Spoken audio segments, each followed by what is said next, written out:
Ambanis way of celebrating a marriage should be our inspiration. అంబానీలు పెళ్ళిళ్ళు, క్రతువులు ఎలా ఖర్చు పెట్టి చేస్తున్నారు అనే దాన్నే మనం కూడా ఆదర్శంగా తీసుకొని చెయ్యాలి. ఎందుకు అంటే చాలామంది ఏమనుకుంటున్నారు అంటే అంబానీ 5,000 కోట్లు ఖర్చు పెట్టి పెళ్లి చేసాడు. అంతంత ఖర్చులు పెట్టి చేస్తున్నారు. అంటే వాళ్ళని ఎలాగ ఆదర్శంగా తీసుకోవాలి అనొచ్చు.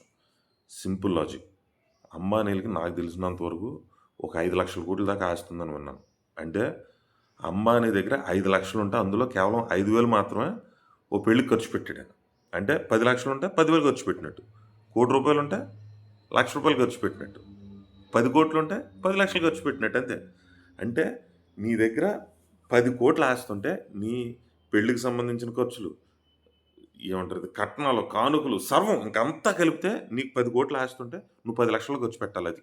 నీకు 100 కోట్ల ఆస్తుంటే ₹1,00,00,000 ఖర్చు పెట్టాలి నువ్వు అంతే. 100 కోట్లు ఉన్నోడు కేవలం ₹1,00,00,000 ఖర్చు పెడితే ఆ కోట్లోనే కట్నాలు, కానుకలు అన్నీ అయిపోవాలి. ఇంకంత సర్వం అయిపోవాలి. అది అంబానీని ఆదర్శంగా తీసుకోవడం అంతే. అంతేగాని మనకు ఉండేది గట్టిగా రూ. 1,00,00,000 ఉండదు. అప్పు చేసి మరీ పెళ్లి చేసి మహానుభావులను నేను చూస్తున్నాను. ఎందుకు అప్పు? ఎవడికి చూపించుకోవడానికా?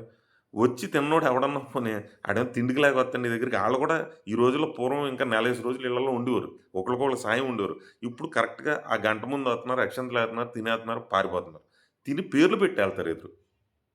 ఇది ఎక్కువైంది, ఇది తక్కువైంది అని. అంటే ఎవడికి ఫాల్స్ ప్రెస్టీజ్ చూపించుకోవడానికి నువ్వు చేత్తన్నావు? అసలు పెళ్ళని క్రతువు ఎందుకు చేత్తారు? ఇద్దరు యునైట్ అవుతున్నారు అని సమాజానికి చెప్తాను కంటే ఈ అబ్బాయికి, ఈ అమ్మాయికి మాత్రమే బంధం. మిగిలినోళ్ళు ఈళ్ళనేమో ట్రై చేయొద్దు, ఇంకేం చేయొద్దు. ఇలాంటి ఒక సోషల్ బాండింగ్ కోసం, సోషల్ అనౌన్స్‌మెంట్ కోసం చేసే ఒక పని. దానికి నీకు కావాల్సిన 100 మందిని పిలిచి చేసుకునేదానికి ఒక 10,000 మందిని పిలుస్తారు. లేదా 1000 మందిని పిలుతున్నారు, 5,000 మందిని పిలిచి ఖర్చులు పెట్టేసి, అప్పుల పాలైపోయి, అప్పులు తీరుతానికి మళ్ళీ ఈళ్ళ లోన్‌లు ఎందుకు అంటే అదేదో ఒక ఆల్బమ్ తయారు చేస్తారు. ఆ ప్రీ వెడ్డింగ్ షూట్ అంటారు. దానికి ఖర్చు పెడతారు. సెలబ్రేట్ చేసుకోవద్దని నేను అంటలా. నీకున్నదెంత? నువ్వు ఖర్చు పెట్టేదెంత? ఆ డిఫరెన్స్ చూసుకోండి అంతే. అంతకుమించి తప్పించి ఇప్పుడు నీ దగ్గర డబ్బులున్నాయి శుభ్రంగాను. ఇప్పుడు నీకు నీ ఇన్‌కమే ఒక 5,00,000 లక్షలు, 10,00,000 లక్షలు నెలకొత్తుందనుకో నీకు. ఓకే. నువ్వు 10,00,000 కాదు, 20,00,000 ఖర్చు పెట్టు. నీకు 10,00,000 నెలకొత్తుందండి. పోనీ 2 నెలలది నీకు పోయింది సరదాగా సెలబ్రేట్ చేసుకున్నాను. ₹1,00,00,000 ఖర్చు పెట్టేవాడిని చూస్తున్నాను. 50,00,000 ఖర్చు పెట్టేవాడిని చూస్తున్నాను. అప్పు చేసి చేసేవాడిని చూస్తున్నాను. ఇది తప్పంటున్నాను నేను. సో, అంబానీలని ఆదర్శంగా తీసుకోండి. నీకున్న ఆస్తి ఎంత? నువ్వు ఖర్చు పెట్టేదెంత? నీకు 10,00,00,000 ఉంటే 10,00,000 మించి నువ్వు పెళ్ళికి పెడతానికి లేదన్న. ఇఫ్ ఐయామ్ నాట్ రాంగ్ అంబానీకి 10,00,000 కోట్లు ఉందనేది నాకు తెలిసినంత వరకు. నేను రైట్ అన్నానట్లా. అంటే అంతుంటే ఆడు 5 పెట్టాడంటే నీకు 10,00,00,000 ఉంటే నువ్వు 5,00,000 ఖర్చు పెట్టాలనేది దాని అర్థం.